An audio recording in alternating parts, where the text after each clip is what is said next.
Bring it on. We want every side to come together to attempt to take down the 100 side. Man, they gotta understand. We want all the smoke. We go off the content.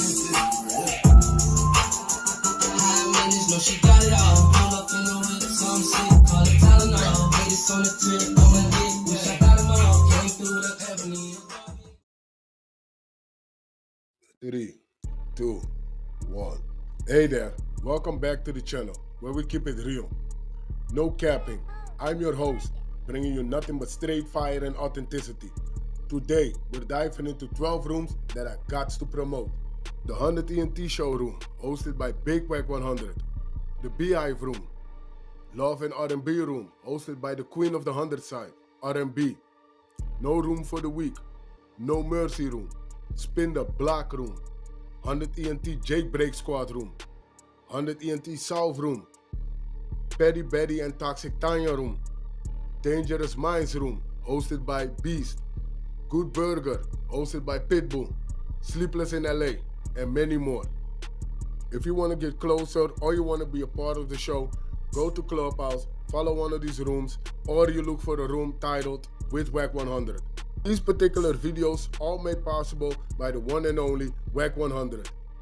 Get ready to vibe with me as we explore the hardest topics that need some real recognition in the streets.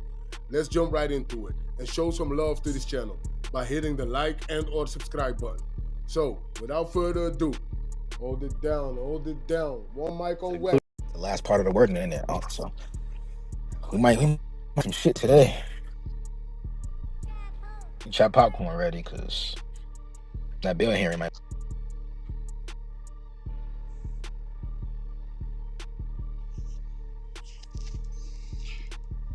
Yeah, it was at 9:30 today.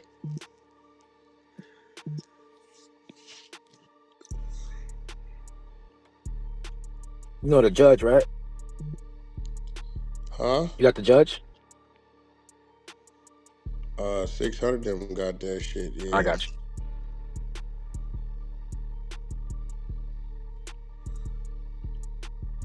Yeah, it says right here, Wack. It says, if this court is inclined to grant bail, the government respectfully requests that this court stay its bail order pending appeal to the Honorable Fernando Rocha.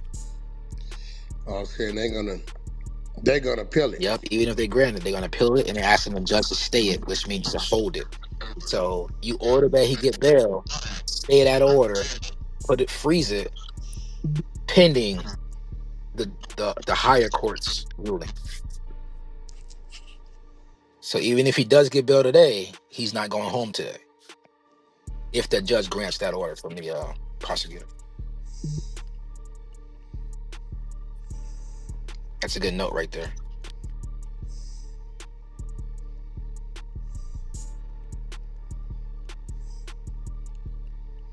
So according to this paperwork, for him to get bail, the judge will have to grant his bail and then deny that motion to stay it pending appeal. All that has to happen today for him to come home.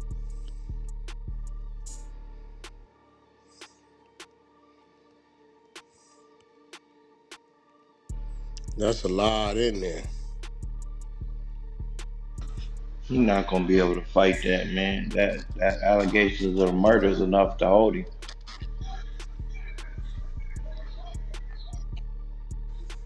Yeah, if one failure to appear enough to hold you, nigga, they put a whole book together.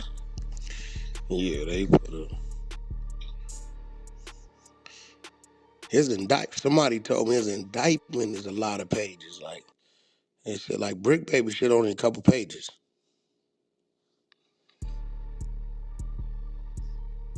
Whose indictment? His indictment paperwork is like what, 75 pages? Yeah. Well, Brick Baby shit about 3, 4, 5, baby. He only got 2 possession charges. This nigga got 43.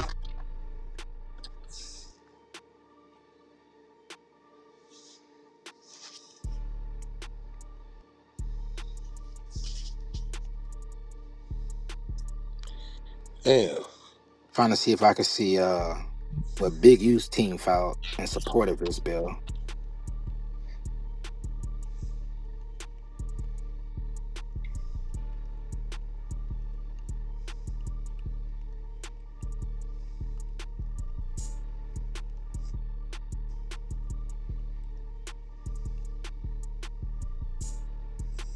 You see in that part where they said they got him on a jail calls extorting the athletes for 100 to 200,000, right? Asking for lawyer money. Yeah, I wonder who he was calling.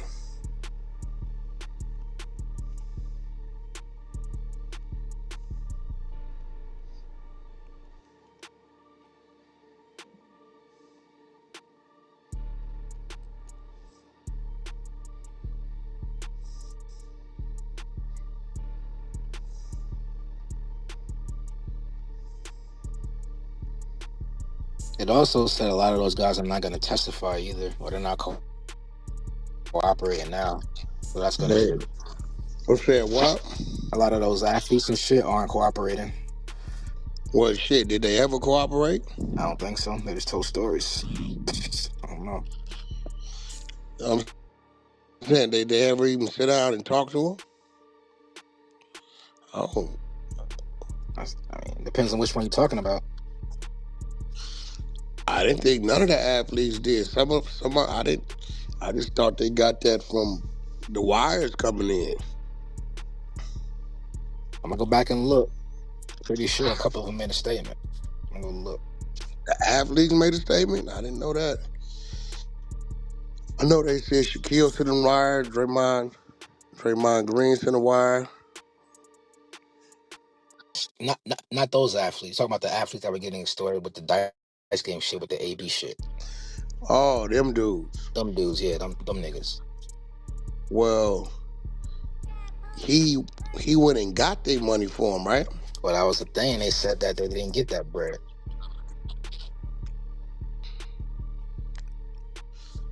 Oh, so where'd they get that from? That's where it's confusing, because if they're saying that he had them robbed, and then Now, I never knew that they said he had him robbed. I thought they went to him to go try to get their money back because the nigga had tricked dice. I didn't realize they were saying he set up to. that's the AB shit. That's where that shit. Yeah, but I'm saying I thought he just went back and got their money and charged them. I didn't know they was insinuating that he had him robbed. Yeah, I'm gonna go back and rerun that story so we get it right.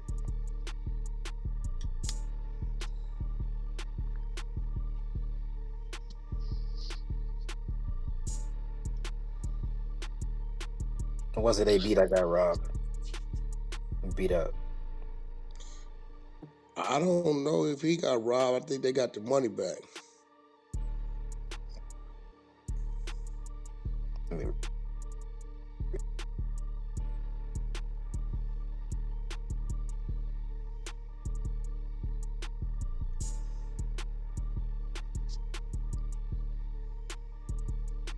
And all of that's coming from confidential witness one, right? That whole conversation shit. I don't remember. I got to be the cooperating witness, CW1, who told the FBI about one of these check-in incidents. CW1 said that he knew Big U, who was a Rolling 60s member. CW1 also said Big U led a money-making game that was distinct from the Rolling 60s, referring to the Big U enterprise. According to CW1, rap artists, acts, and other individuals needed to pay Henley a fee when they visited Los Angeles. CW1 believed that the fees Henley collected were extortion payments.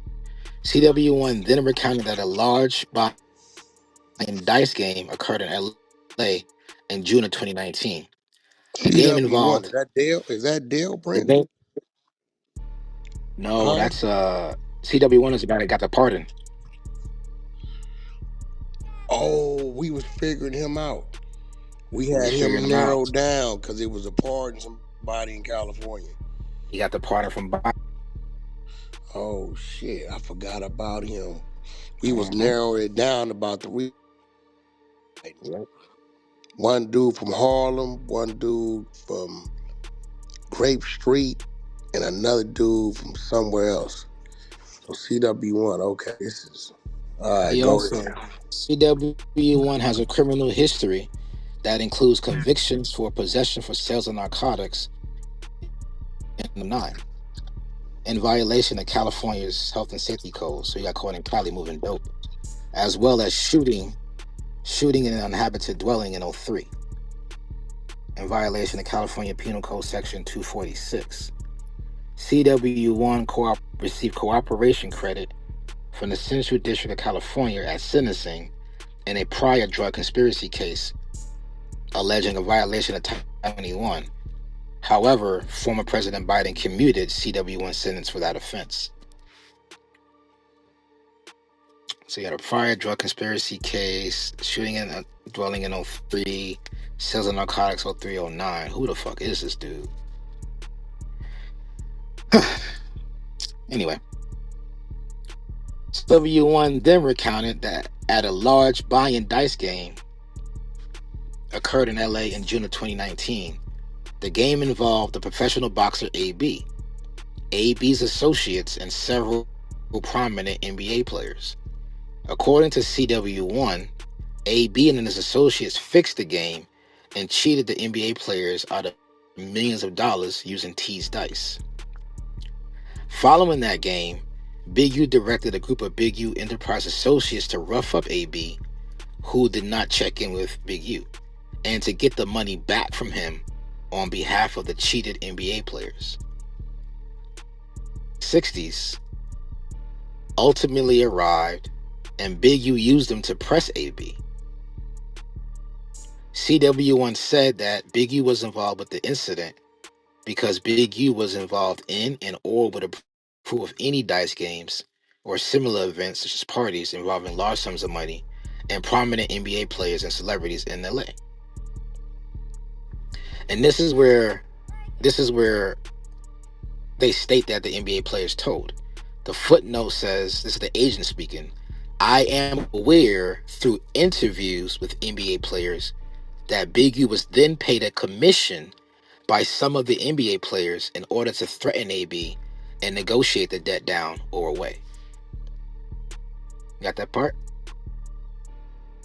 So the NBA players were interviewed, and they said that Big U was then paid a commission by some of the players in order to threaten AB and negotiate the debt down or away. CW1 said that Big U was involved with okay, let me go back up. Multiple persons involved in the incident who have since been interviewed. So once again, they made statements, but the incident who have since been interviewed, including former NBA players, confirmed that Henley was paid $100,000 for negotiating this debt. Oh, shit. However, Shit. each was later approached. You good?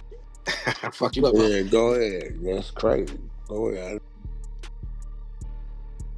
However, each was later approached by associates of AB and told they still owed the money. CW1 was aware of other instances where NBA players or other celebrities would need to work with and get approval in advance from Big U to ensure their safety at events in LA, such as parties, gambling games, or advertising shoots.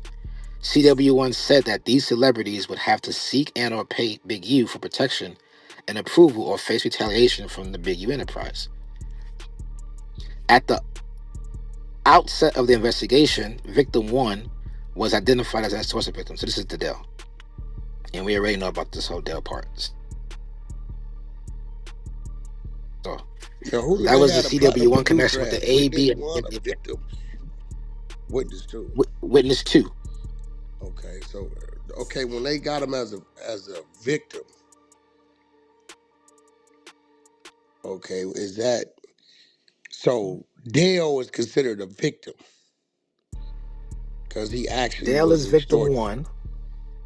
Okay, he's a victim. Extorted. So a witness is just somebody that gave a statement. Nothing happened to him. Nothing happened to him, just a witness. Gotcha. So how many victims do we have in there? Is it 1 or 2? I got victim 1, Dale. Victim 2 is the person that owns the club that got extorted out of the $30,000. That's DC. That's victim 2. And then how many witnesses is on here? as I far as this. got I got witness one being the security guard, witness two being a producer, witness three being a DVR guy. So witness, so all that's isolated for the house, That's isolated for the house. studio. So Studio. all the victims is isolated for the people being extorted, which is Dale and DC for the club, the 30. And the witnesses are all from Vegas, the people at the studio, Correct. which is the security guard that drew down on him, Hmm. the security guard that they used, they sent money for DVR, the worker, is it the worker that came to install and shit? The DVR installer, whoever you want to call him, like the Best Buy guy, whatever he is. Yeah. And Electronics. then, and well, he's witness 3, right? He's witness three, yes. And witness 1 is the Security. producer. Security. Witness 1, security. Witness 2, the producer. Witness 3, the installer. Correct. Victim 1 is Dale, the guy got extorted. And victim 2 is the guy that got extorted at the club for $30,000 from the birthday party. DC. Correct. So we got DC, we got Dale DC as victims. And witness 1 is I got his name too. The security dude now, I got his name. Where's his name at? He has no criminal convictions. Nah, he told on another nigga named um Got a civil case. here we go, United States, here we go. This the nigga he told on, Prince. I'm finna send you the whole file. Shoot it to me. He told on a nigga named Prince something. Oh, Nigga's a real Prince. that's not good. Telling on the homies like that, take that personally. But the security guard name is in here. Let me see. Yeah, you can't tell on the homies like that, bro. We take that personally. Nah, he told on a real Prince. Like, this nigga's a real Prince too. Holy I shit. forget what they call him.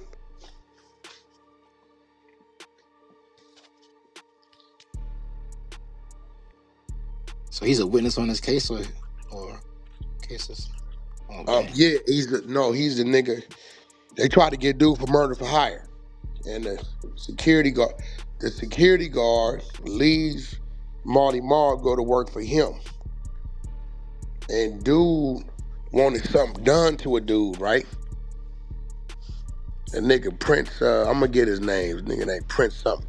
So he wanted something done to the dude. He tell the security. He just said he wanted him touched up. The security nigga come back, shows him pictures of the nigga dead, right? So when he showed him pictures of the nigga dead, the Prince nigga say, man, I didn't want you to kill him. I just want him touched up. But he wires him 20 grand, right? Mm-hmm. So here go the play. Once he wired him at 20 grand after he seen the pictures of him dead, even though he didn't want the nigga killed, he just wanted him touched up. They came and booked him for murder for hire, but here go the twist. The pictures was all a fake, stage, catch up, all that. You get what I'm saying? So it was all a play from the police already. I guess the security nigga Oh no was playing way. both sides. Yeah, they laid him out, took the pictures like he was dead. He showed them. Like, man, I didn't tell y'all to kill him, but when he paid him, it activated it. Yeah, you got the files right there. The security nigga that's in them files I just sent you is the same security nigga that was at Marley Mall house. I'm gonna have to run this murder mysteries. Oh no, yeah, he out though. He ended up doing a certain amount of years. They stabbed him up because the nigga had like a rape or something on there, and he ended up getting out on some type of appeal.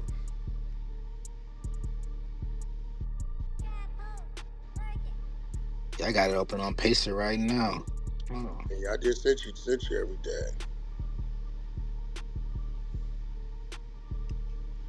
DC witness So witness one is a security.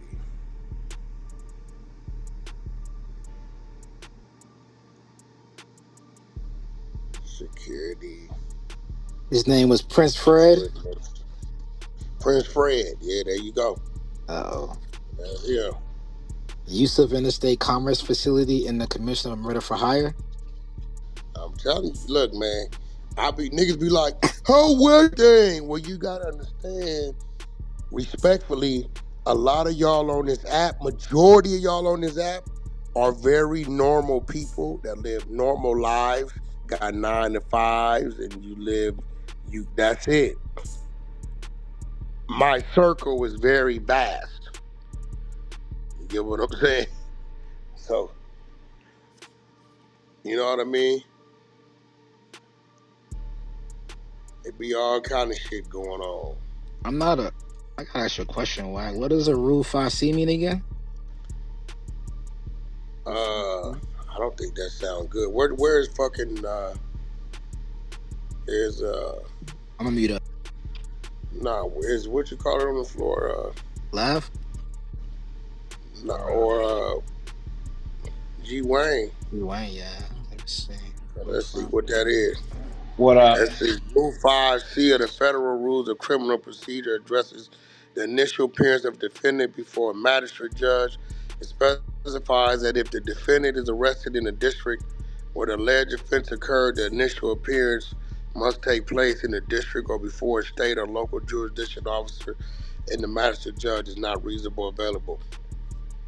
If the arrest occurs in a different district, the initial appearance can occur in either the district of an arrest or nearby district if it can happen more properly. It just sounds like where they gonna hold you and send you to court.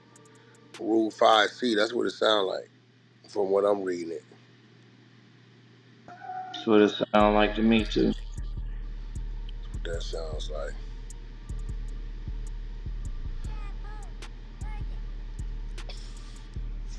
Right now. Hold on a second. It's downloading.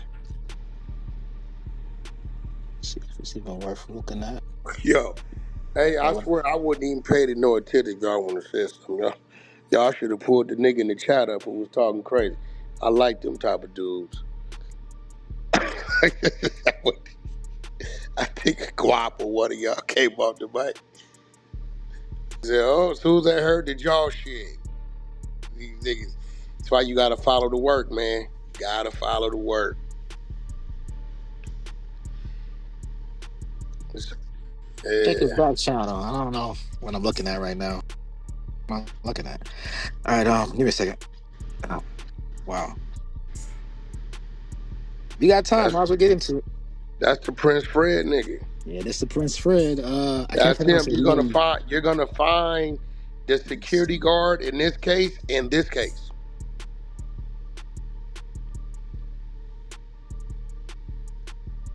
You want me to read it? You can. I don't give. It's content. All right, get into it. Yo. We got content. We got content, y'all. Hey, what time is it? Y'all get y'all coffee. Y'all get y'all morning, whatever y'all need. You get y'all ooh-wee. About to get into it. I can't pronounce his name, so I'm gonna call the homie Prince Fred, but he the homie, I guess. United States District Court, District of Nevada. Criminal indictment. Case number 223, Charlie Romeo 0222. Violation, count 1. Use of interstate commerce facilities in the commission of a murder for hire. Count 2. Conspiracy to witness tamper. AKA Prince Fred, AKA Fred. Never heard of you, buddy, but now we know you. Beginning on or about unknown, but no later than March 6th, continuing in the state of Nevada, defendant knowingly used facilities of interstate and foreign commerce, specifically a telephone and the internet, with the intent that the murder of victim J.E. be committed in violation of the laws of the state of California. As consideration for the receipt of, and as consideration for a promise and agreement to pay anything of pecuniary value, all in violation of Title 18.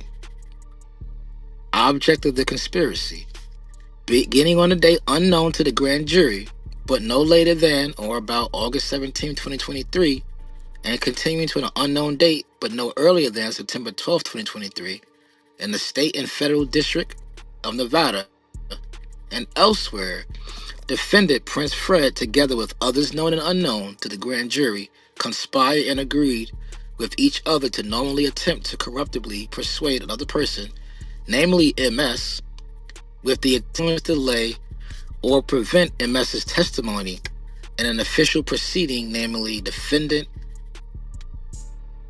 Callahan criminal trial.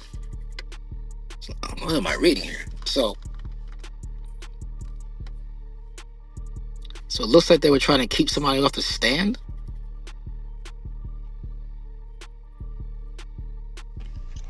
It was a civil case going on for like 400, shit like that. Okay, got you. So let's get to the background.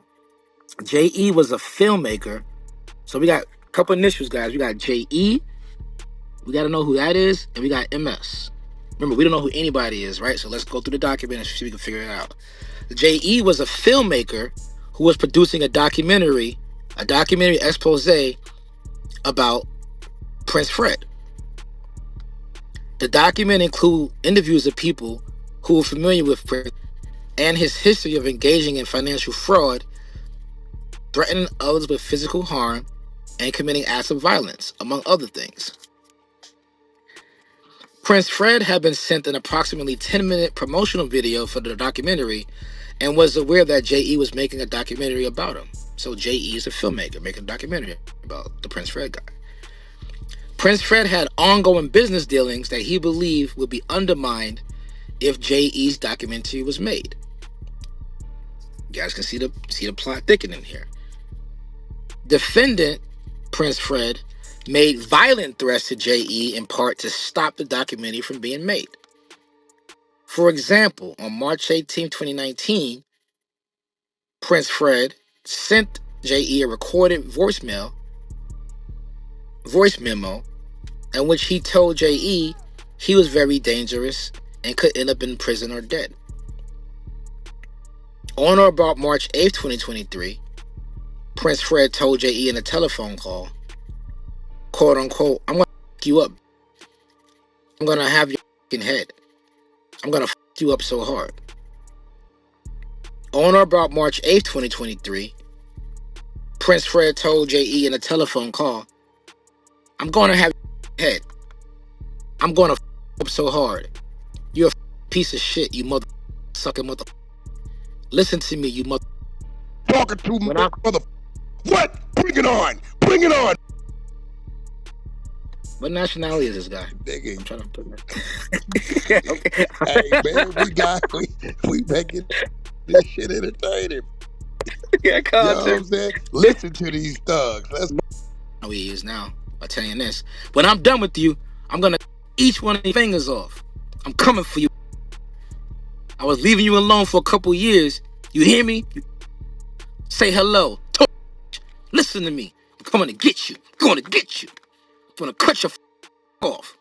This is quotations. I'm going to cut your no, yeah. I'm going to stick it in your mouth and then when I'm putting your fingers off, I'm not going to read the next. That's where I drew the line. You should let Naughty read it. Yeah, love. This shit finna go crazy. This shit finna go crazy.